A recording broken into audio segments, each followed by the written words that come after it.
Welcome to Tyler's Talk, ladies and gentlemen. Today is May something. May the 30th, 2024. We're going to be talking about AEW's results because we found out who will be facing the AEW World Champion at Forbidden Door. It was a gauntlet match, and it was a pretty decent gauntlet match. Crazy stunts happened there. But we got some segments to talk about. First, we got Chris Jericho's TV Time debuts. I guess it's like a talk show, but it's not really a talk show. He did have to guess. But he did introduce a new member of the Learning Tree, Brian Keefe. He came out, and I guess he explained. I didn't really watch this TV Time because it's really annoying me sometimes how Chris Jericho talks. When he's in this gimmick, it gets really annoying. I guess Brian Keefe explained why he helped Chris Jericho retain his title at Double or Nothing and all that stuff. And then Chris Jericho said a whole bunch of things, and he said something, and then he said something that Brian Keefe did, but he's still part of the team. Okay. And then Hook comes out, and it looks like Brian Keefe, I thought he was scared, but because he ran behind Chris Jericho, and then he starts barking and wanting to fight Hook. But Samoa Joe came out. Well, technically he didn't come from the tunnels. He came out from out of nowhere, where the ring is. I don't know where he came from. But he whispered something to Hook's ear, and they walked out. But Samoa Joe had his interview with Renee, and he says, we're not doing Chris Jericho's time, we're going to do our time. So I'm guessing Samoa Joe is teaming up with Hook now? Confusing? Yes. Ladies and gentlemen, we found out who attacked the CEO, the new TBS champion, like 2 months ago or something like that, or a month ago when she was, when she first came to AEW. And she got attacked after she did her interview when the lights went out. It was Sky Blue when the CEO was doing her celebration for winning the TBS title and all that stuff. And she tore down the house down, the building down, whatever they call it, with Willow. And then Sky Blue came on the Titantron. She said she did the attack. And then she came out again and attacked Mercedes Moné in the ring. And then Tony Schiavone made a match, well, Tony Khan did, and made official that the TBS title will be on the line with Mercedes Moné versus Scott Blue later on tonight. Ladies and gentlemen, we got Don Callis was about to give a contract to Orange Cassidy to join the Don Callis family, because we've seen Orange Cassidy and Don Callis walk away together. They walk on the stage together, and Don Callis called out Orange Cassidy. I didn't care what he said in the beginning, because I heard a lot of boos. He called out Orange Cassidy and says, this is the moment that everybody's been waiting. And I don't know, is everybody waiting for that? And then he says, now you could join the Don Callis family. He gave the contract to Orange Cassidy, but Orange Cassidy ripped the contract, and he told Don no. So Orange Cassidy was about to walk away until Don pulled him back, saying, nobody says no to me.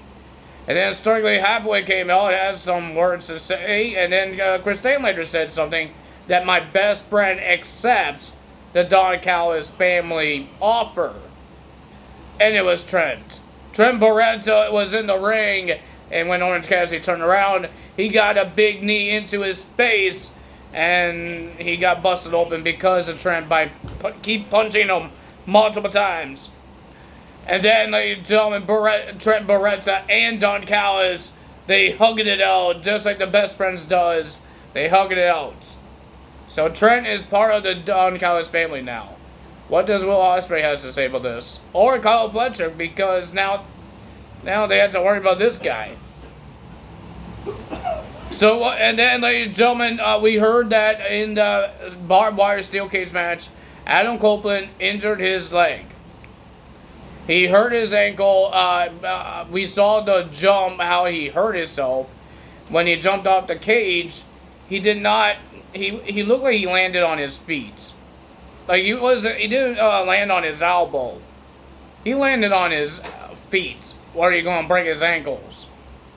So, and then the Elite says they're gonna strip Adam Copeland of the championship because he's injured, and we don't know how long he's gonna be for. But they had a gift for Okada, and they gave him a car, and they gave Jack Perry absolutely nothing. But they were about to. They talk about their match at Double or Nothing at Anarchy in the Arena. And they talk about Tony Khan's best.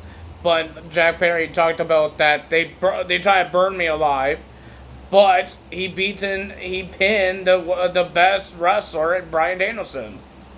So Matthew and Nicholas Jackson was about to award the TNT title to Jack Perry because he pinned Bryan Danielson. Christopher Daniel makes his return, and ladies and gentlemen, and he was appointed from Tony Khan that he's the interim vice president, wherever he is now. So he's like a general manager. He's like doing the Tony Khan job, that he makes the decisions. And he made a decision that there's going to be qualifying matches. And I think there's going to be like 6. I don't know. It's like the North American title. Those qualifying matches, and at Forbidden Door, and whoever wins those qualifying matches will have a chance at the TNT title in a ladder match. So that's going to be interesting. And we heard that Takashita will be versus Pentagon. And there's rules in this match. No interference. No managers allowed at ringside, just like the Continental rules. So that means the Elite can get their stuff involved.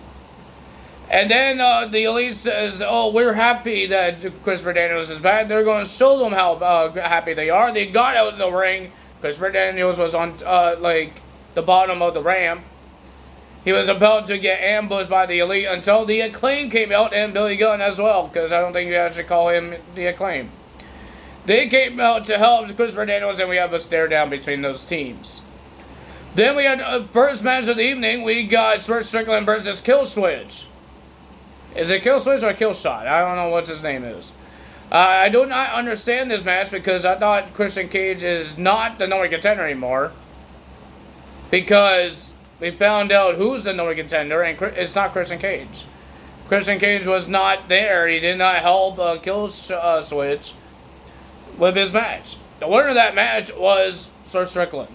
It was a pretty decent match. I love it. The guy's good. Sir Strickland's good. And ladies and gentlemen, they cut a piece of the hair of Killswitch, just like they did to Mr. Sir Strickland, but they yanked it off his head. Yeah, at least he cut it with scissors, right? He didn't really hurt him. He didn't yank it. But Sir Strickland did that, and I don't know why he did that, because it's not part of the rivalry anymore. Christian Cage is not the number contender anymore. I thought that rivalry's over after Double or Nothing. I guess it's not. But we have a new number contender. And a new rivalry. Ladies and gentlemen, we got Jon Moxley versus Rocky Romero, and it looks like Jon Moxley hurt his arm. And Rocky was attacking that arm like a crazy man. And the winner of that match was Jon Moxley. And no, Rocky doesn't get an IWGP Heavyweight Championship match. And then we got Mercedes Moné defends her TBS title against Scott Blue. And of course, the winner of that match is Mercedes Moné. She retains. And then, ladies and gentlemen, some lady from CMLL, Stephanie Decker? Something like that. The New Japan Pro Wrestling Strong Women's Champion came out to stare down Mercedes Moné, and I guess Mercedes is going to have her as her challenger at Forbidden Door. And then, ladies and gentlemen, we had this gauntlet match. Just the same thing like Will Ospreay when he won a shot at the International Championship against Roderick Strong at Double or Nothing. Now we got another contendership to the World Championship. And whoever wins this match, they get a shot. And ladies and gentlemen, they got some surprises. They got a New Japan Pro Wrestling guy that I don't know his name. And we got Leo Rush coming out. And the winner of that match was Will Ospreay. He gets a number one contendership to the World Championship. Am I happy about it? Not really. Because the guy already has a championship and he's not defending his championship. His first defense, his first pay-per-view defense as the international champion, he's not defending it. So what's the point of that?